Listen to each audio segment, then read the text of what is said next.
Welcome in everyone. We have some major breaking news as of February 3rd and 4th that some might call a critical or code red moment as Iranian gunboats targeted a United States ship earlier today in the strategic Strait of Hormuz. Multiple armed Iranian gunboats belonging to the Revolutionary Guard Corps attempted to intercept, stop, and likely would have attempted to board a United States flagged ship while it was transiting international waters. This represents a massive escalation on the part of the Iranians as they decided to go after an American vessel just as Washington is building up its forces in the region. Defensive and evasive measures were taken to ensure the safety of our boys on that ship, and we are going to get into exactly what happened and what comes next if shots are eventually fired. Before we get into the tactical details, please make sure to like and subscribe to the channel because it is totally free and gives us a huge boost to keep bringing you these updates. I want to hear your thoughts in the comments below on how we should respond to these Iranian gunboats that tried to stop our ship, and what happens if this turns into a direct shootout. The specific vessel targeted by the Iranian forces was the Steiner Imperative, which is a United States flagged oil tanker that was transiting through the Strait of Hormuz on its way to its next destination. According to reports from the maritime security firm Vanguard Tech, 6 Iranian gunboats armed with heavy .50 caliber machine guns approached the tanker as it entered the strategic waterway. The Iranians hailed the tanker by radio and issued a provocative order for the captain to kill the engines and prepare for an immediate boarding by their military forces. This move by the IRGC, which is the most militant and loyal wing of the dictatorship's military, happened approximately 16 nautical miles north of the coast of Oman. Instead of complying with the illegal order, the United States vessel hit the thrust and increased speed while maintaining its original course to stay out of Iranian territorial waters. A United States Navy destroyer eventually arrived on the scene with its guns ready to rock and roll to escort the tanker to safety after a distress signal was sent out. The Steiner Imperative was on course for its destination in Bahrain and was scheduled to arrive at the port of Sitra on February the 5th, according to data provided by marine traffic websites. This is absolute insanity because it shows the Iranians were willing to risk a total military confrontation by trying to seize a ship that was clearly operating in international waters. Let me be crystal clear that if they fire even one shot at one of our ships, whether it is a Navy destroyer or an oil tanker, we must respond by crushing them. If they open up with those .50 caliber machine guns on our personnel, the United States must respond with overwhelming and devastating force to stop this nonsense. The only way to prevent these provocations is to make it clear that we will never tolerate this behavior and that we will put their forces down wherever they are found. Iran is playing a wildly dangerous game that they cannot win, and attempting to board a United States flagship is essentially asking for a massive military response. While this was happening at sea, the United States Air Force was busy flooding the Middle East with massive amounts of military supplies and advanced air defense systems to prepare for the worst. Roughly 110 United States Air Force C-17 cargo flights have landed in the region since January 16th, which represents a staggering amount of aircraft and equipment being moved in a short window. These flights are arriving around the clock to ensure that our bases and personnel are protected in case the Iranian regime decides they want to take this escalation to the next level.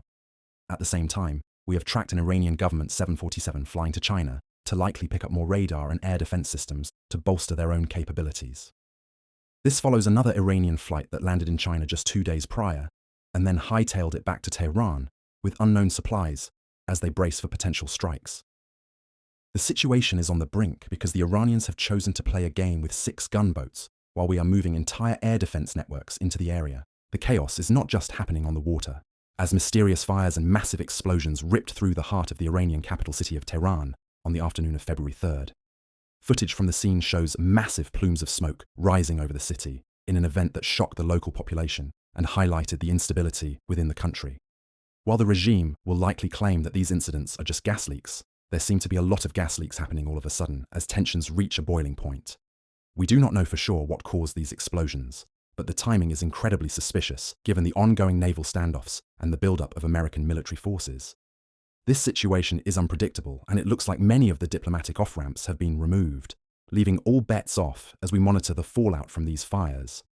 If one shot rings out from those gunboats, I promise you that the response from our Navy will be unlike anything the Iranians have ever seen before. On the afternoon of February 3rd, the situation escalated even further when a United States fighter jet went weapons hot and destroyed an Iranian target in the region.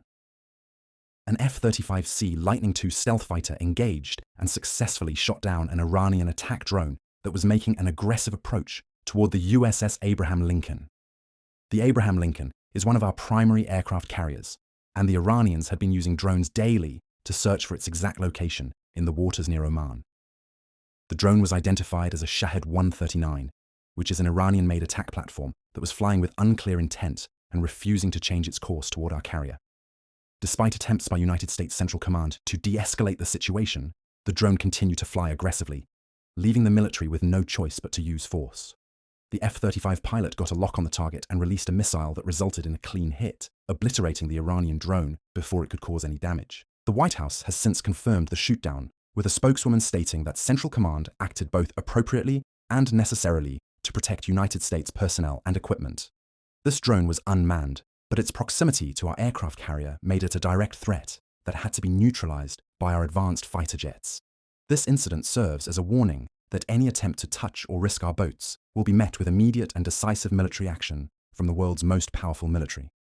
The F-35 did its job in excellent fashion, and now, if Iran tries to send more drones to harass our naval assets, we will simply continue to blow them out of the sky.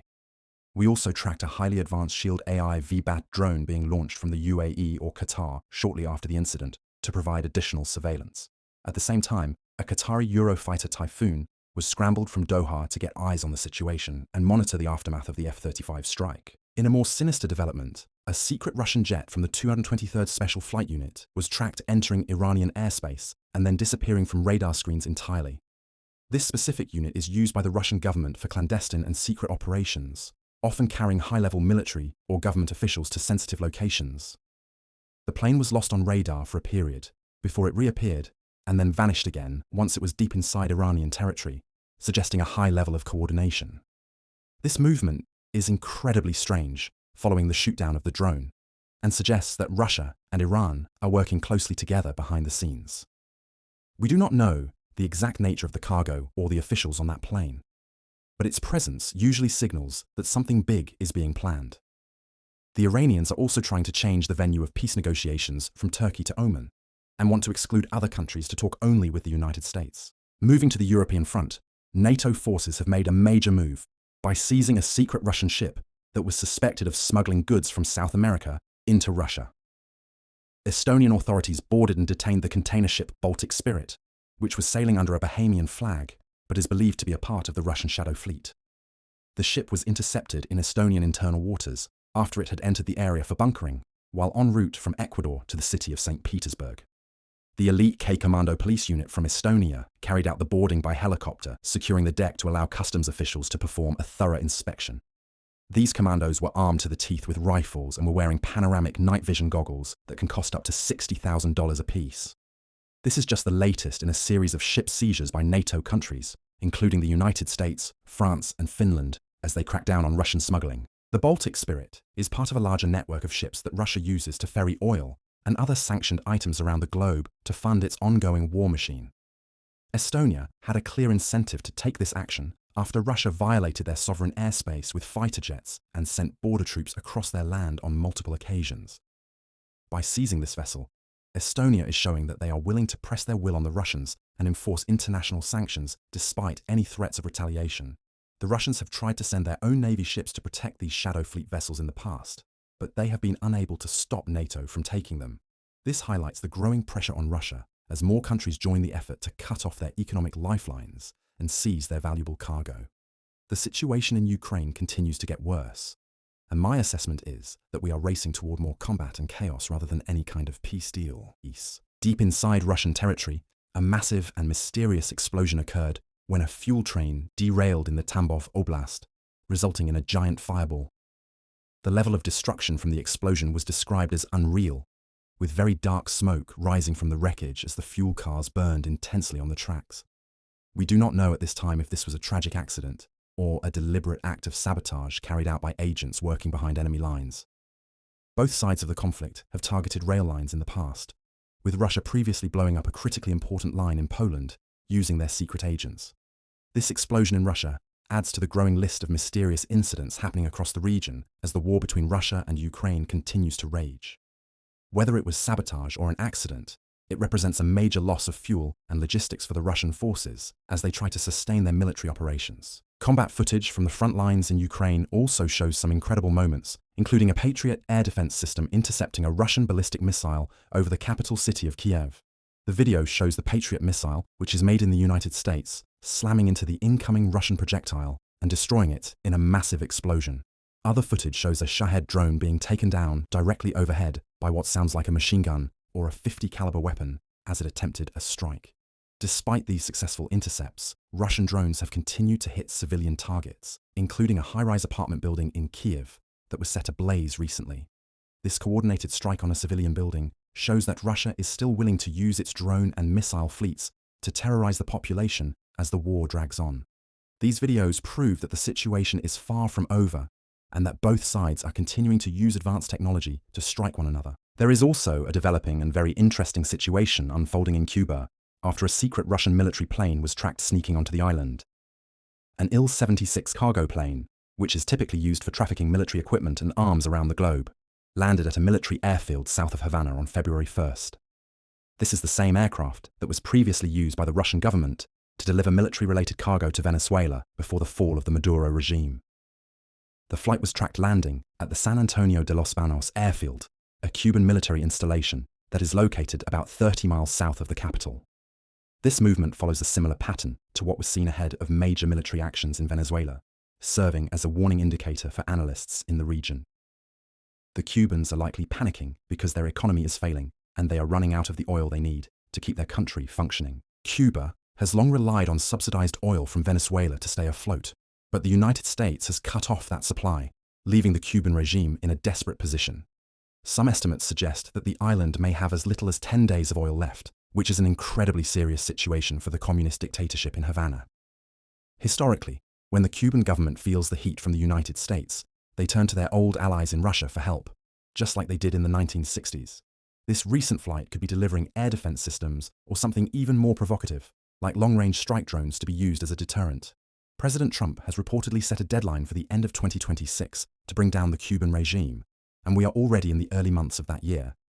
The Cubans know that they cannot win a toe-to-toe military fight with us, so they are looking for any way to cause problems for Washington. There are reports suggesting that Russia is encouraging Cuba to place long-range Shahed drones on the island to target key locations within the United States. A Shahed drone can have a range of well over 1,000 miles, which would put a massive portion of the southeast United States within a strike radius. From Cuba, these drones could potentially reach targets as far away as Washington, D.C., Columbus, Ohio, and every major Navy base located in Florida. This would also include United States Cyber Command and the massive naval installation at Norfolk, giving the Cubans a reach they have never had before. While there is no public evidence yet that these drones have been deployed, the Russian government has already suggested these targets to the Cuban leadership.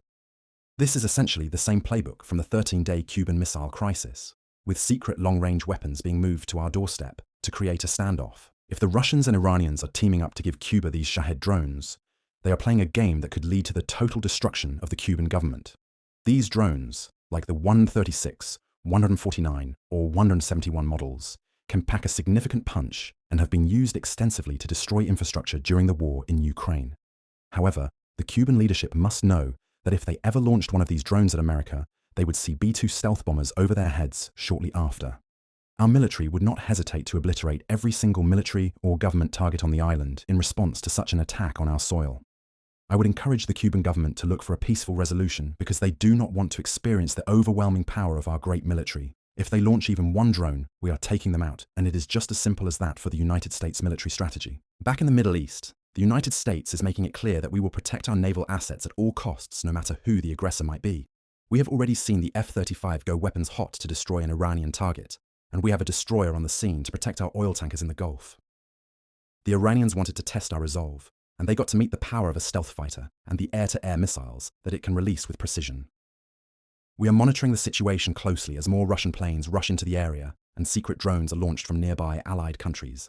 This entire region is just one match away from getting lit and thrown into a tub of gasoline, which would lead to a very different world. I would encourage the Iranian leadership to think long and hard about how they want to proceed before we start targeting their airfields and navy. We will continue to watch for any more secret Russian flights into Tehran or Havana that could signal a further shift in military posture. The world is watching, and the United States has made its position clear through its actions on the water and in the air. Stay safe out there, and I will see you all in the next video as we continue to track this escalating global conflict.